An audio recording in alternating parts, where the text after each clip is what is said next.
What's going on, nation? This is the Concert Cruiser, and we are going to be returning to our friend Robert Abs at Rhone Valley Rogue. Yeah, I've been keeping up with this guy, and it sounds like he's got some new things in the work. So today we're going to sit down with him and discuss the evolution of an artist. And with that being said, let's get started. Robert, very good to see you again. Yeah, thanks for making the time for me. Good to see you A- too. Absolutely. So I have been hearing your two new songs, and well, technically three if you count the other version of the same song. And you seem to be going through a bit of a transformation as of late. Yeah, just trying some new stuff out, not intentionally transforming. What I've do you been mean? noticing less and less anime influences. Yeah, that's true. Aesthetically, for sure. I'd say that even from our first EP, if you look at the cover art for that, my previous band, SS Hanami, was very anime influenced in all the artwork and the visuals. So this is going, I'd say the influence is more fantasy artwork, like those old adventure fantasy or RPG computer games, or maybe the old, choose your own adventure books. Hmm. Like what is it? Like Fabled Lands, Cities of Gold and Glory, maybe the Lone Wolf series. That kind of artwork, as opposed to anime. It's just it's what moves me emotionally now. Yeah, because we were discussing a bit earlier that the whole anime aesthetic just doesn't really vibe with you anymore. Well, yeah. Well, I'd say, I mean, I love the aesthetic. I think it's always going to be a part of the music I create, whether I'm conscious of it or not. Hmm. Even our song Delinquent Flare, a couple of songs back, I played it for someone and they're like, oh, this is like an anime opening theme. And like it wasn't really influenced in that way at all. It was more, oh, let's write a Galnerius song. Although it could be that people just associate that type of metal with anime. That or maybe just the chord progression or just chords in general. Just because Yeah. when you've been around, for lack of a better term, nerd culture long enough, you definitely notice a few similarities when you've listened to enough audio. Yeah, well, that goes into I was, there's sort of a debate going on over whether visual K is just only the look or whether there's a style of music. And the general consensus seems to be it's just the look. However, a friend of mine makes the case that, certain chord progressions have shown up in visual K over Hmm. time so that there is sort of a visual K chord progression going on, but I'm not about to get involved in that Twitter argument.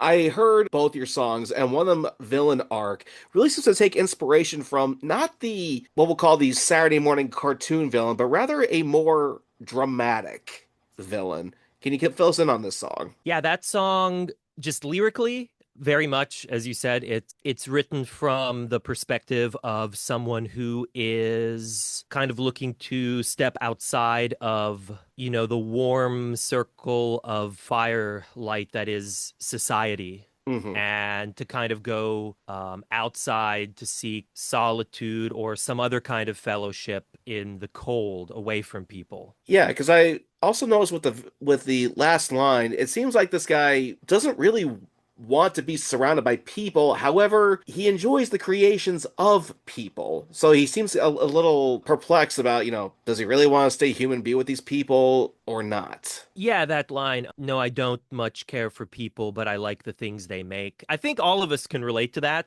or have had at least one experience that's maybe adjacent to that, where you love an author or you love a musician, and Hmm. then so you go look up stuff about them, and you're just like, this is a very unlikable person, Oh God, yes. but you love their art. You love their art. And I'd say from the song's perspective, the person singing the song, it's a much more general thing, but I think we can all relate to it, to a certain extent, where it's like you don't like the person, but you like, the artwork. I mean, do we really care whether Steve Jobs was a nice person or not? Do Now, in this other song, Amid Whispers and Secret Numbers, you talk about being a lifer in a drywall prison. Now, I'm familiar with the term lifer, someone who's meant to serve in prison for the rest of their life. But what does drywall prison mean? Well, if you look at the last line of that song, let's build a world that's meant to last, granite and marble, oak and ash. So on the one Mhm. hand, you have granite, marble, wood. On the other hand, you have drywall, fluorescent lights, particle board, whatever. So that song is about there's a contrast, escaping from and revolting against a world that is temporary and frivolous. These, on the one hand, you have something built to last. On the other hand, you have drywall. Hmm. So there's a contrast of materials there. And there's one line in here that caught me off guard. I'll pick the lock, you grab your things, I'll blow the guard, you take the keys. Phrasing. It's good to inject a little bit of humor. Stop. My penis can only get so erect. I was kind of just cycling through the verbs for, going through the different choruses. You pick the lock, blow the lock, take the guard, grab the key, blow the guard. It's just a cycle of verbs. And it was a happy accident that I decided to keep in the final. See, to me, what it sounded like was, granted, I take things a bit literally. So when I heard this song, it felt like, okay, there is someone who is in fact a prisoner. Someone's trying to get them out. And when you get desperate enough, you will do desperate things. And if a guard's been lonely enough, he'll take whatever they can get. So that was my interpretation. You could look at each of the choruses as a different way to escape. The first, like if it were a video game or something. The Hmm. first chorus is the stealth route, like I'll pick the lock. The second one is the straight out combat, I'll blow the lock, kill the guard. And then the third Hmm. one, blow the guard. Maybe you're creating a distraction while the other person sneaks behind. Hmm. You hand them off the keys. I have to admit, I didn't think about that. That's actually pretty good. The fact it's like three different escapes. That's actually Yeah, good. I it's like three that. three different possible escapes from this drywall prison. Hmm. Sometimes you've just got to blow the guard. Now, I also heard the other version you have on this, and why is there two different versions of this song? We haven't released that yet. I haven't decided whether to make it like an exclusive for mailing list people or whether to actually put it on Spotify yet.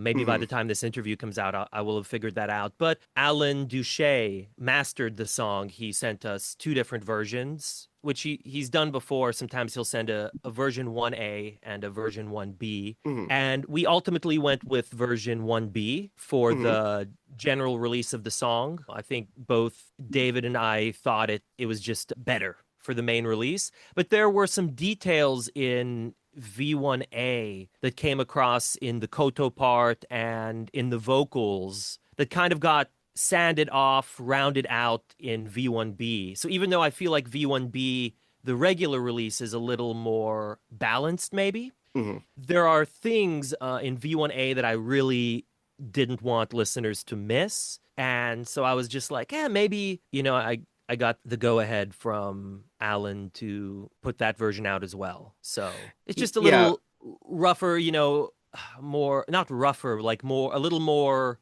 raw, less polished, maybe. I don't know. yeah, I will admit, a part of me is a bit more drawn to that just because in my head, when I'm thinking an escape, there's two different ways, an escape can be done. One's kind of, cleanly and under the radars. The other, like, all out, blow the place up and run. That's what that particular mix reminds me of. Now, aside from these songs, what else have you been working on? So, as you know, I've been living in Japan for 6 years now. I Hmm. believe since our last interview, I actually got my Koto degree, right? Last time we Yeah. talked, I didn't have my degree. So I moved here to get my degree in this instrument here, Hmm. the Koto. It's a Japanese stringed instrument. So I've got my Koto degree. Currently, David and I are writing more music together. I am moving back to the States next week, actually. Really?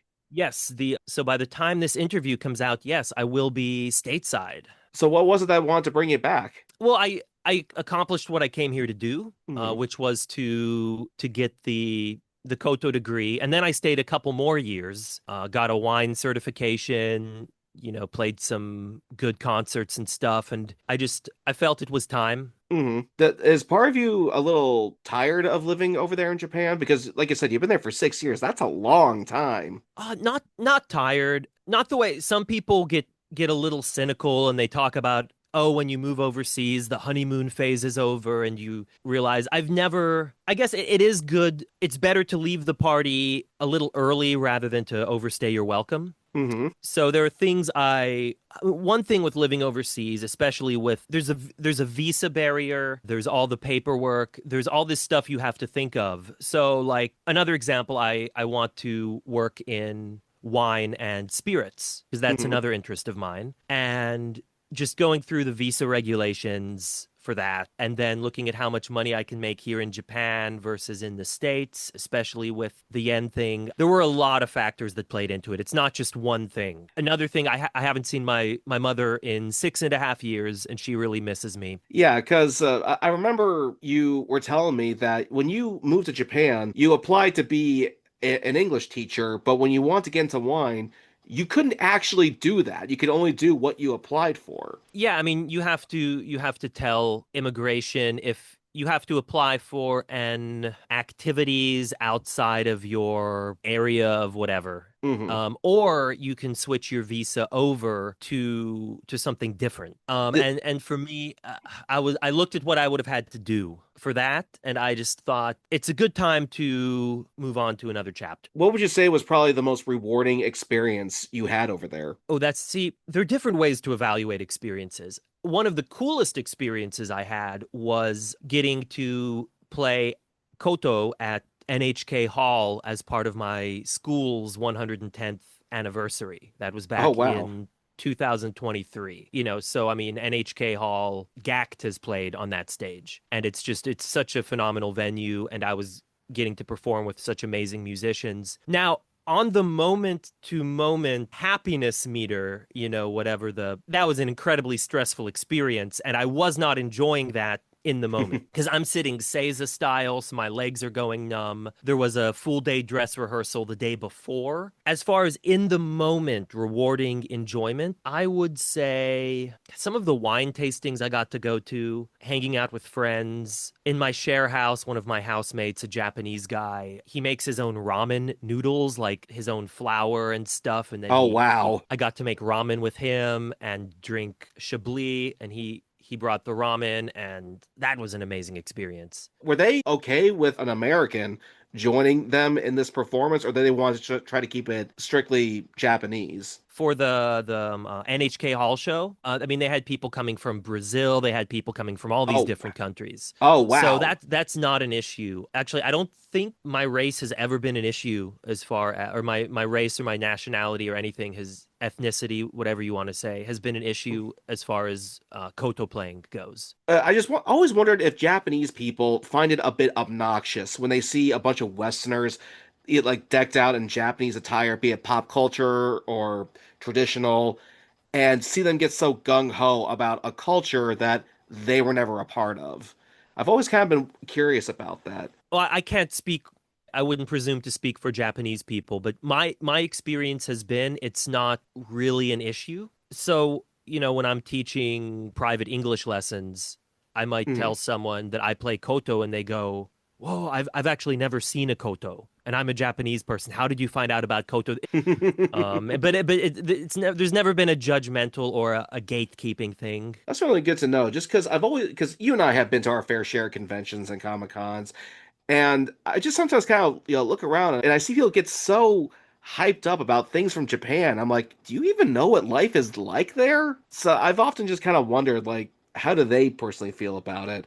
Because I never really had a chance to actually ask someone from Japan. I mean, like I said, you never know what people say behind your back. I've never had anyone be unkind toward me about it, or people are very happy, and I know the people in my school want me to kind of be sort of an ambassador of Koto back to the United States, that's another Oh, wow. reason, back to your earlier question of why I'm going back to the States, is I can actually do a lot more in the States to promote Koto than I can do in Japan. Yeah, so how do you plan on doing that? Because that's quite the title that they consider you to be an ambassador of this instrument to the West. Well, first, teaching lessons, the Murakami Museum in South Florida has a Koto program, so I might become more involved with that depending on, their schedule and my schedule and what they want to do. But, whereas here I can give online lessons and, set up websites and do stuff like that. But in the States, I can drive around more and do stuff more in person because there's a big Koto community in Florida. I Really? know I in never knew like that. yeah. Well, of course, California, New York, Washington State, I want to say, and I believe also Hawaii has I believe they have a Koto program at their university there. Florida also has, I think because of the Murakami Museum, there are a Hmm. lot of Japanese cultural things. There's the Orlando Japan Festival. I've already been asked to play Koto at an event in Florida. I don't think I can announce it yet, but schedules permitting. Whereas in Japan, I feel like I'll just be doing the same thing everyone else is doing, and that's cool and that's fun. But I have a chance to forge ahead, do something different, help the Koto community in Florida grow. Now, I'm assuming you're going to be putting more Koto music in with your music.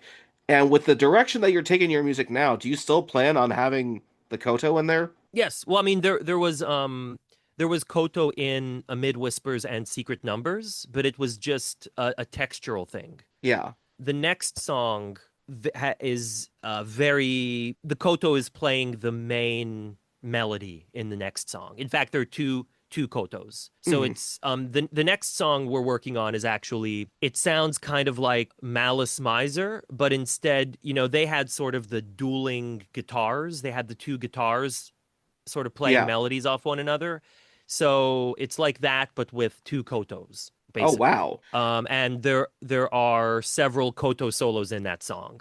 I was just like, it's time to do a song that highlights the koto. It's been Hmm.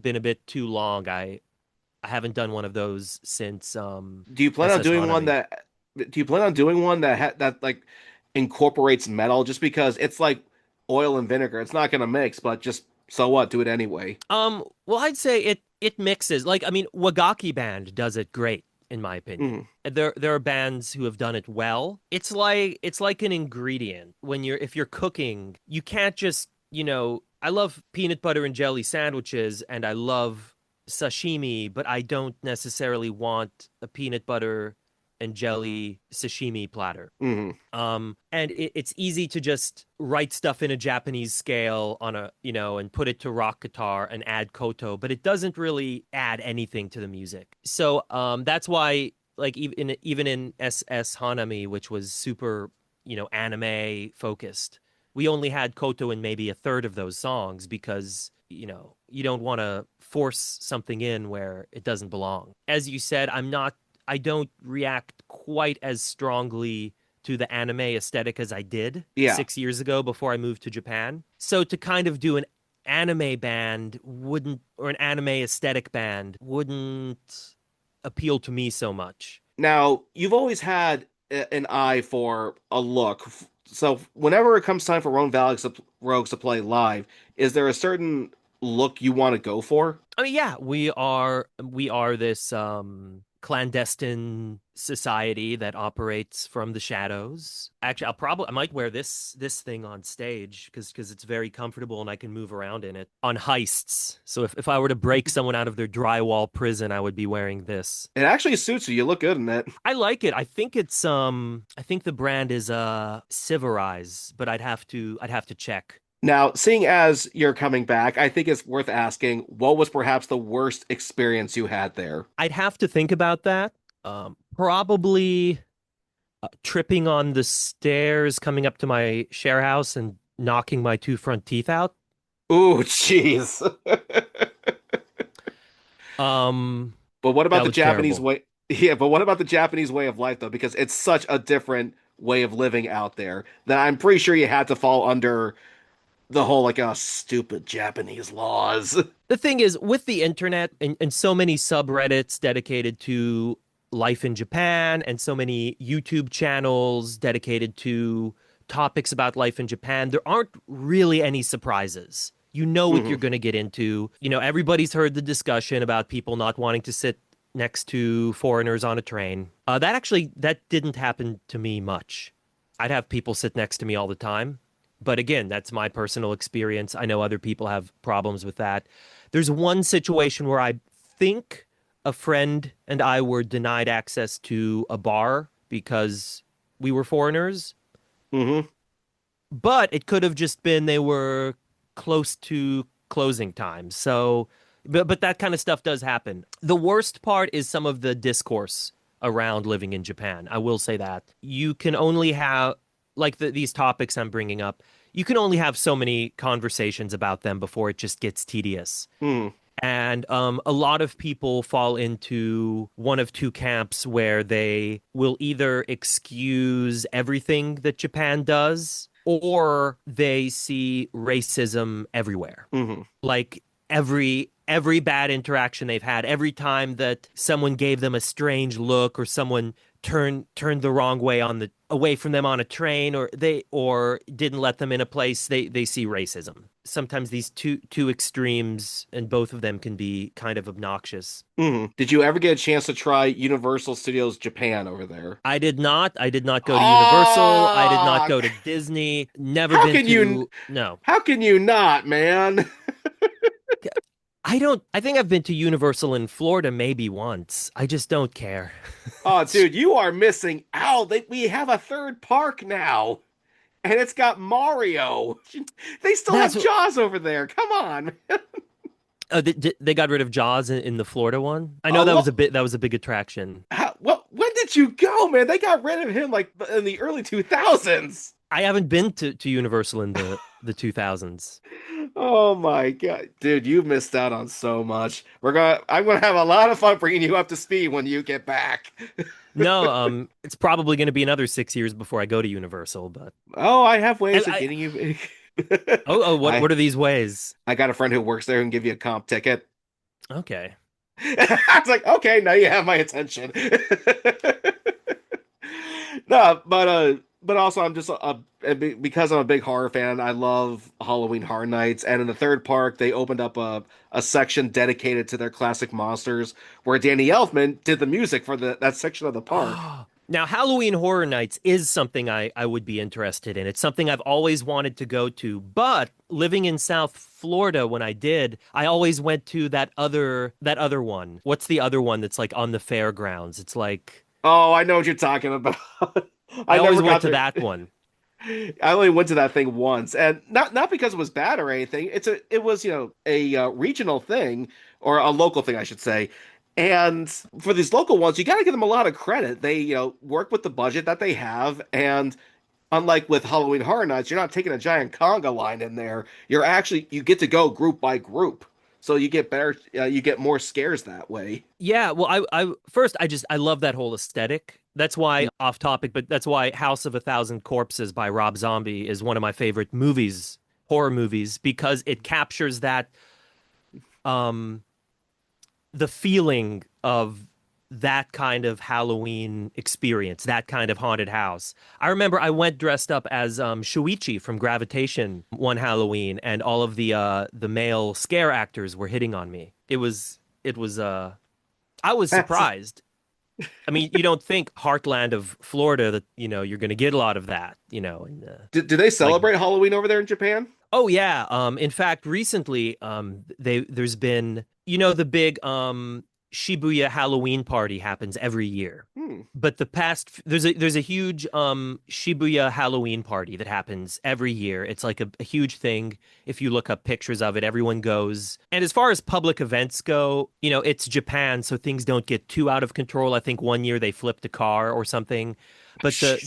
the local government has been trying to cut back on it because I think it's been getting a little more unruly. And also recently, I think you probably know in South Korea, people were trampled at a similar event. And I think people died. And so after seeing that, I think they've been telling people don't come to Shibuya for Halloween. Did you get a chance to go to any music festivals or concerts over there? I went to a lot of good concerts here. The band Mook. I've heard of They them. they have like, I mean, they've been around for so long. They have so many albums. What I like is they were doing this anniversary tour. I think it's been 20 years or 25 years. And so they were doing these tours for groups of albums. So they would do a tour and say, okay, this tour we're playing songs from these two albums or from these three albums. So I went to three of their tours, three of their shows in under a year to see my three favorite albums by them. Because Oh, there's their early stuff, which is like really raw, and then their kind of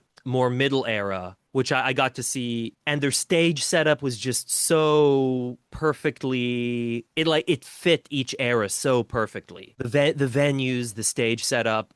See, I think their two best albums are Gokusai and Shion. Gokusai, they kind of hit the apex as far as it's just a solid like metal rock album. Then Shion, I think the next album or maybe one or two albums later, they released this more experimental album called Shion, and so I got to see that for the third show I went. I also saw Duran Gray, Sukekio, Galnerius, Access, which is did Daisuke Azakura's band. did you get to see X Japan? I did not. No. Damn. I absolutely love their song IV. IV is great. I think my favorite song by them is Orgasm. Phrasing. It's a song called Orgasm. Hey, phrasing. It's a really good song. In more ways than one, I take it. I mean, it's yeah. Look up X Japan Orgasm after this interview. I'm gonna have Just to Google now. that. Google that. Have to.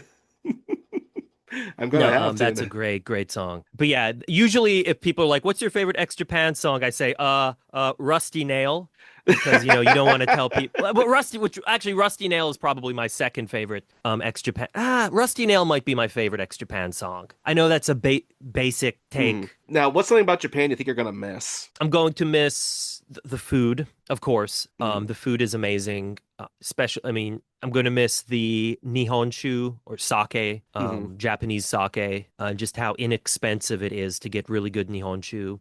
I'm going to miss my friends here. Some great friends over this 6 years. I'm really going to miss them. There is a certain atmosphere. I mean, every place has its own atmosphere. But I mean, the thing is, I love the US's atmosphere as well. So like, I like the Florida, I like the Southern Gothic, southern part of the United States vibe as well. But I'm going to miss the winding residential back streets of Japan. I'm going to miss my favorite bars and restaurants. Mm-hmm. Yeah, I can only imagine what, living there for that long of time, some things are going to stick with you.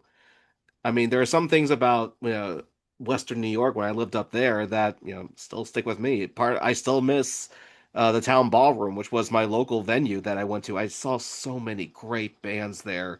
And, I would love to go back and see it again.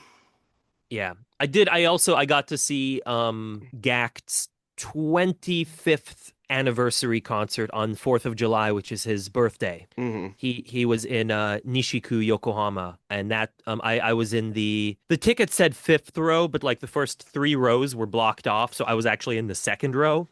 Oh, wow. And so I got to see his 25th anniversary tour, which was phenomenal. Okay, now going back to your band here, Rhone Valley Rogues. Yes, we've yes. gotten a little bit about sound wise what to expect, but lyric wise, what more can we expect from next chapter of the band? It's going further in the direction of the last two or three songs, Mm-hmm. I would say. So there were threads of mythology in the last couple of songs, and I'm going to kind of tug on those threads and let that unravel a bit.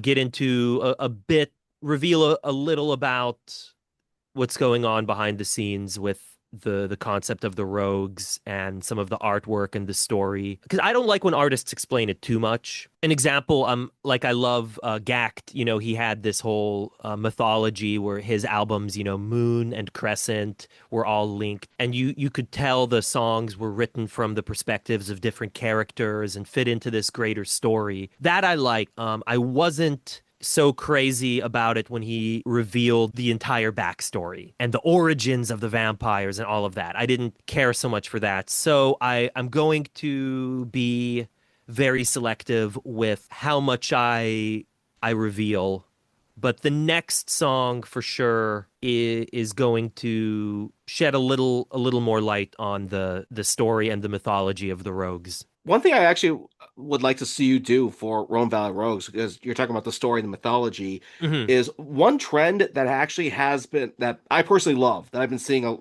in music these days is bands have been writing books or graphic novels, their albums into a story. This is from the band Spirit Box. It's meant Okay. to, yeah, and they've made some really great artwork that kind of goes that takes inspiration from their album Eternal Blue and turned it into this really good graphic novel. This is actually, I'm seeing so many bands do this, and I personally love it because I think a lot of people these days see music more like content. And to anybody out there who's listening to this, no shit on you guys. Okay, we all gotta do what we gotta do. But if you want a more deeper personal experience with music, it helps to have something kind of to give the listener an incentive to dive deeper. And I personally love this trend of combining albums or turning albums into graphic novels. Like I said, I'd want to be careful with that because I'd want to be careful to not reveal too much because Yeah. it might get too cheesy. And I know some people, I think, yeah, I know, like I said, I think Gact did that. He released a novel to go along and then he did like a separate stage play or something. That can be really cool. I don't know. I'm nervous. Never say never.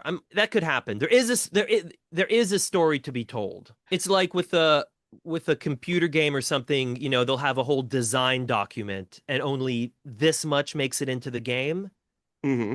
But you can tell that underneath the surface, there's this much. Yeah. And it gives the player or the viewer or the listener knows there's so much more. There's this whole iceberg under there. It's almost more fun for me not to show the rest of the iceberg and just have people be able to tell that there's this deeper structure. But I don't know. Maybe I could be convinced. Well, I'll have to see if I can do some convincing when you come back.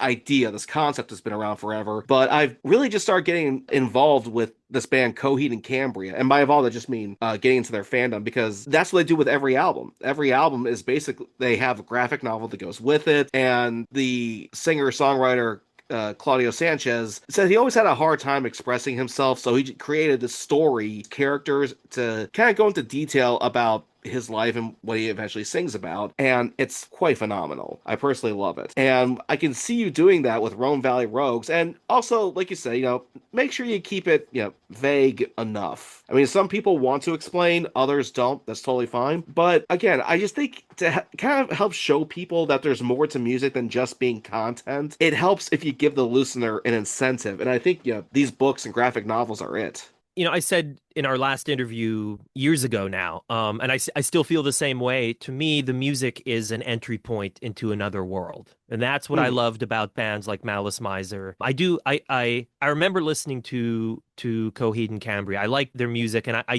did like the sense of the greater underlying world and story. But I mean the art the for me the not album artwork, like singles artwork Mhm. for Rhone Valley Rogues done by Malthus Wolf, which is those are each of those pictures is an entry point into that world. Photo shoots, the stage costumes, it's all like pieces of a puzzle. And Mhm. I still, but I would be open to maybe releasing short stories or graphic novels or even like films or music videos or something like that. That could be a lot of fun. I think I'd have fun with that. I mean, Laura knows, not to plug myself here, but that's what I've been doing with my project is writing that book, and I've been hiring an artist to come up with concept drawings for some of my characters. And the more I see of those those drawings and write more of the book and seeing this come to life, like the more excited I get about it, and just the story that I want to tell using these characters. And I can only imagine the stories that you have in mind with Rhone Valley Rogues. Just again, going from like for me personally, this is just kind of how I picture it. Like you take that song, the villain arc, I can Mhm. easily picture like some guy, sitting at a piano, going into detail, and then he tells the story that goes right into the second song you release about, yeah, like we were all prisoners. This is what we had to do to get out of prison. Like I can easily see this being just a really wonderful story to tell. Well, the next song is pretty much all narrative. It literally just tells a story. So I think yeah, by next song I mean the one we're wrapping up recording right now, getting ready to start mixing. This other guy you work with, is he stateside or is he in Japan as well? David is Yeah. in Florida, and then right now we have Stu Richardson mixing our songs. He's also in Florida, and then Hmm. Alan Duche mastered the last two, and I really like how those came out. So I want to continue working with him as far as as much as his schedule allows. Yeah, I think you're gonna be happy with where Florida is right now because there's so much independent artistry that's coming here. Thanks to the internet and technology, you no longer need like a record label get to record music and get it out there. And there's so many independent producers, writers, and performers down here now. I even found out several bands who moved to Florida. Everyone from the singer of Disturbed, the singer of Godsmack, Slaughter to Prevail, like all these guys like moved to Florida. Welcome, guys. Honestly, I mean, Florida, people talk a lot of crap about Florida. I like Mhm. Florida. I like the atmosphere. I like the people that I've met. I hate the weather.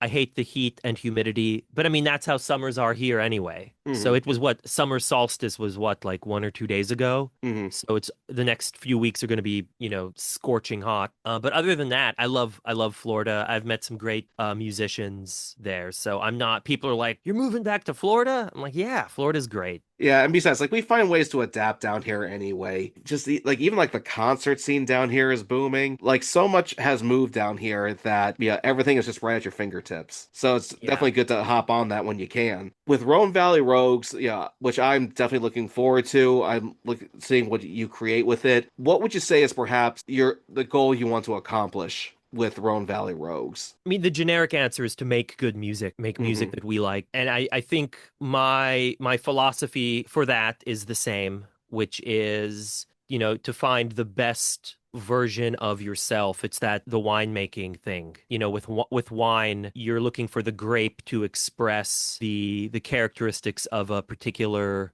piece of land and to express the characteristics of that vineyard. And so, Gevrey Chambertin isn't going to taste like Volnay Hmm. necessarily. So you would say that there's a winemaking philosophy that would say the best Gevrey Chambertin is the version that tastes the most Gevrey Chambertin and Hmm. shows off the qualities of that area. And so I think I want to create music that shows off where we are at this particular place and time and that expresses who we are the most at this particular place and time. And I think we're still finding that. I mean, I've been so focused on Koto these past few years. We released the one EP, which was 3 songs, then Delinquent Flair, Sokoku, which was kind of that Koto duet, totally different thing, Villain Arc, and Amid Whispers. And then we have the new one coming out. So it's going to be only 8 songs. Hmm.